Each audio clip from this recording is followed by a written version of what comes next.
Luke 6 presents a pivotal shift in Jesus' ministry, contrasting the rigid legalism of the religious establishment with the life-giving principles of his kingdom. It culminates in the Sermon on the Plain, which outlines the radical ethics of a true disciple. Lord of the Sabbath, verses 1-11, Jesus defends his disciples for picking grain on the Sabbath, using David's example to show that he, as the Lord of the Sabbath, brings a new era where fulfilling human need transcends ritual law. This theme continues when he heals a man with a withered hand on another Sabbath. The religious leaders, more concerned with rules than restoration, are filled with rage, foreshadowing their rejection of him. The commentary emphasizes that true rest is found not in external observance but in partaking of Christ himself. The calling of the 12, verses 12-16. Before selecting his 12 apostles, Jesus spends the entire night in prayer, demonstrating that all ministry must be founded on divine guidance and communion with the Father. The list of apostles, including the future traitor Judas Iscariot, shows that Jesus calls and works with flawed individuals according to God's will.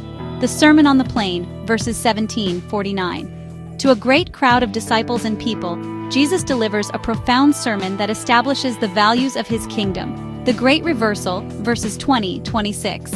He pronounces blessings, beatitudes, on those the world overlooks, the spiritually poor, hungry, sorrowful, and persecuted.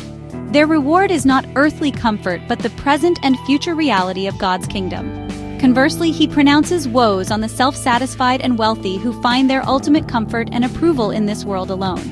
Radical love and mercy, verses 27-36. Jesus commands a love that surpasses natural response, loving enemies, blessing persecutors, and giving generously without expectation of return. This ethic is rooted in the character of God himself, who is kind to the ungrateful, and believers are called to imitate their heavenly Father's mercy. Heart righteousness over judgment, verses 37-45. He warns against a critical and judgmental spirit, urging self-examination. First, take the plank out of your own eye, before attempting to correct others. A person's words and actions are simply the overflow of what is stored in their heart. A good heart produces good fruit, and an evil heart produces evil. The foundation of obedience, verses 46-49. Jesus concludes with the parable of the two builders. Simply hearing his words is insufficient. True wisdom is shown by obeying them.